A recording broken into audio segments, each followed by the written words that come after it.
I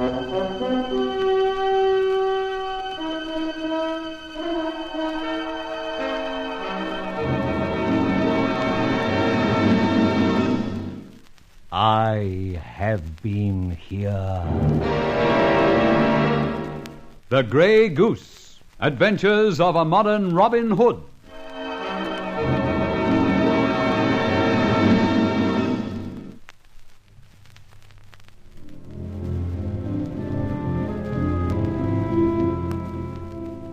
Pirbright's 10 million factory came directly under suspicion as far as I was concerned.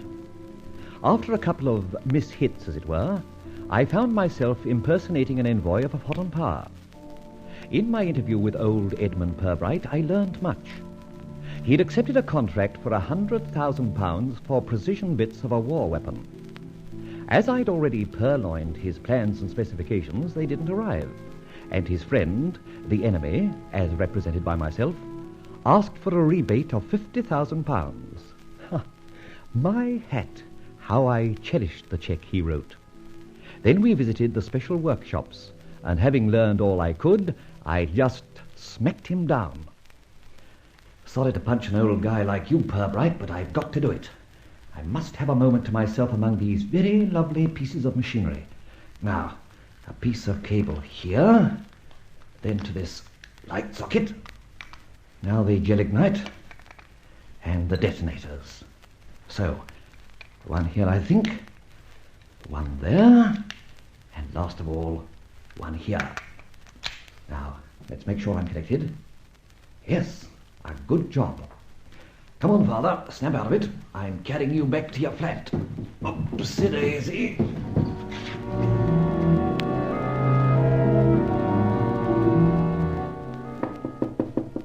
Come in, but I'm busy. No time to talk much. Now, isn't that just wonderful? I've just knocked Pirbright out, got a fireman's lift on him, and he politely, more or less, says, "Come in." I don't get it. Or do I? What the devil's the delay? Come in. Oh, yes, of course. Thank you. Must put the body down. Well, who are you? What do you want? Good evening, Mr. Pirbright. Permit me just to mention I am from Budapest. Budapest? Exactly. Excuse me, I find so much light a little trying. You see, we are far from satisfied, and thus I have, at considerable inconvenience, come over to find out why our specifications and drawings are not forthcoming. They will be sent, have no fear. In fact, they're all prepared. I had them in this desk at the moment. Get them. I will return with them. No reason at all why you shouldn't. They're just here in this secret drawer. Good heavens! Confounded, they're not here. Good Lord, stolen! Just wait. Perhaps our chief draftsman has already forwarded them. Nonsense, Mr. Pirbright. I know they have been stolen. Nonsense, how could you know? Because, my dear Pirbright, I took an opportunity that offered and purloined them myself. You... Oh, well, that's most happy, isn't it, eh? Yeah, they're in the right hands, what? You never said a truer word, my dear Mr. Pirbright. They are in the right hands. Oh, and talking of hands, I was informed you'd had quite an accident. Caught in some machinery, they tell me. Oh, rubbish. Just a nasty door jam. Nothing to worry about. I'm so glad.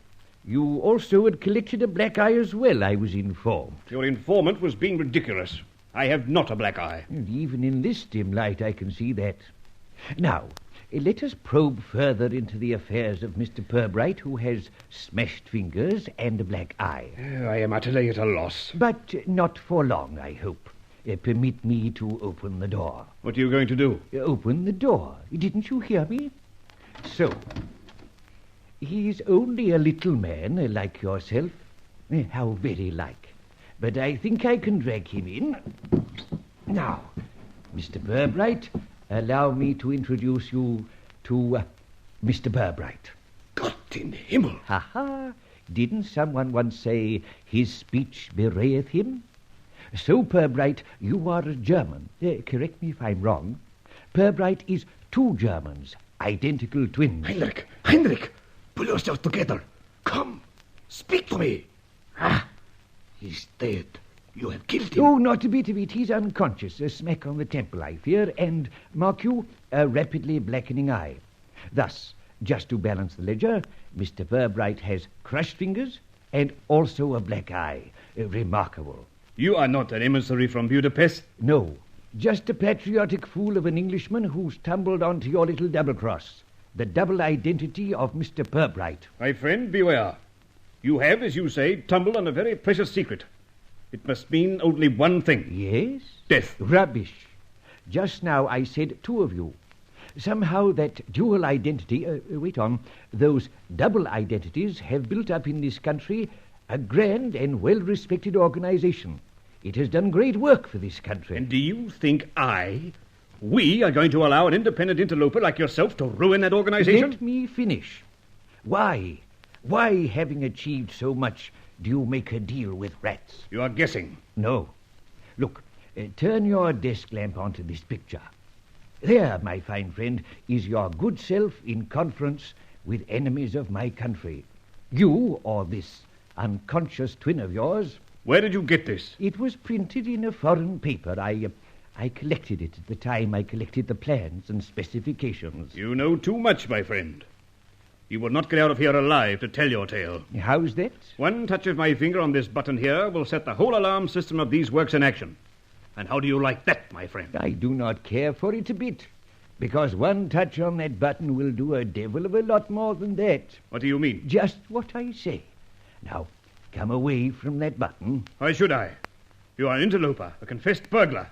This alarm will bring police and guards in a matter of minutes. Just excuse me a moment while I turn my back. Now. Huh! The mask. Who are you? You're not an old man. Quite right, Pirbright. I'm not a gentleman old man at all. And I'm warning you to stay put. Touch that button and you'll be very, very sorry. You threatened me with death just now. Let me tell you that death is on your heels now. So near, my friend. Gosh, how near. Now, I've had enough. Kindly come with me to your door and bid me a fond farewell. I will do no such thing. You will? Now! Oh, my heaven. Don't. You're strangling me. How very true. Are you going to see me off? Yes. The safe way, mind you. And no shenanigans, no electric tricks. Oh, all right. But what of our secret? My brothers and mine. It's safe with me as long as the firm of Pirbright continues British manufacture for the British, and not for the enemies of Britain. All right. It's a bargain. I wonder, can I trust you? Yes, you may. Now you are safe. There are no traps. Please go. Thank you. Well, that's that. But the old fox didn't show me out at the last gate. He's up to something, I'll be bound. My hat! He's maybe gone back to start up that alarm. God help him if he has. He has, the darn old fool!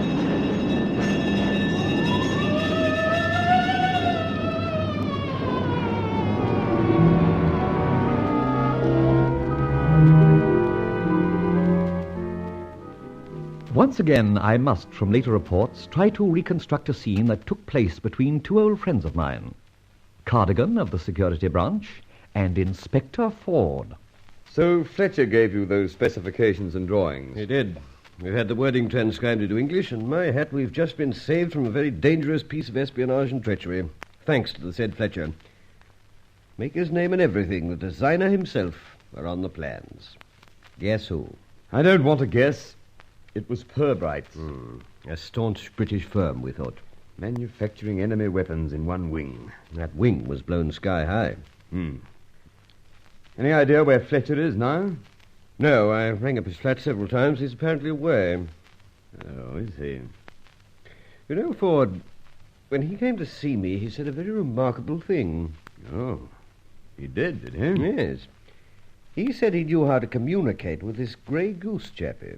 What? Yes, and that he was certain the Grey Goose would do something about those plans and whatnots.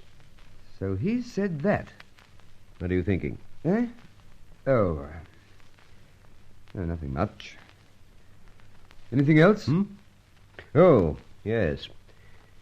We received an envelope this morning containing this. Check for 50,000. Bearer, cash payment on demand, Edmund Pirbright. There's a letter, too. It says, Please hand to United Nations to be devoted to the orphans of the last war. Go on, Cardigan. There's more, I'm certain. Yes, it's signed the Grey Goose. Lay you 10 to 1, there's a feather in the envelope. Why, by Jove, yes. Very ordinary-looking thing. Ordinary... It's a damn Grey Goose feather.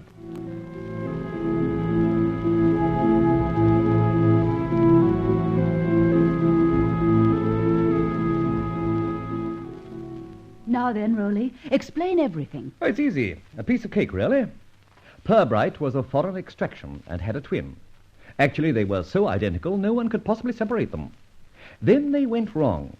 Cupidity led them into making stuff for overseas enemies at huge profits. How did you get on to the double business? I made inquiries and learned that Purbright was never known to leave the scene of his labors. Yet I came across a picture of him taken in Budapest. Proof enough. But more. When I was pretending to be an electrician, I, quite by accident, slammed the door on his fingers. A really bad crush it was. 1 hour later, I met him in the workshop yard, and he didn't register when I asked him how his hand was. I noticed it wasn't even bound up. And the explosion, so timely? Well, he caused that himself. Really? In a way, yes. I'd wired that enemy wing, as I call it, to the electric circuit, meaning to blow it myself at a convenient moment and destroy the special machine tools. Well, how did it happen otherwise? He escorted me off the premises after assuring me he would not press a certain button, which would sound the factory alarm. And he did. He did, and so set off the general circuit, which, as I designed, blew his enemy wing to bits. Also, himself and his twin. Just like that. Yes, just like that. Have a drink, Rolly? Yes, of course. Drink to this. So perish all traitors. By Jove, yes. So perish all traitors.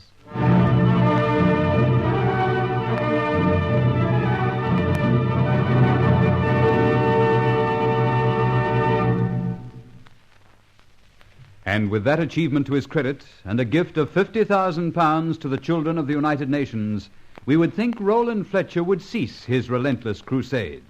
But no, there is more excitement yet in store for the Grey Goose.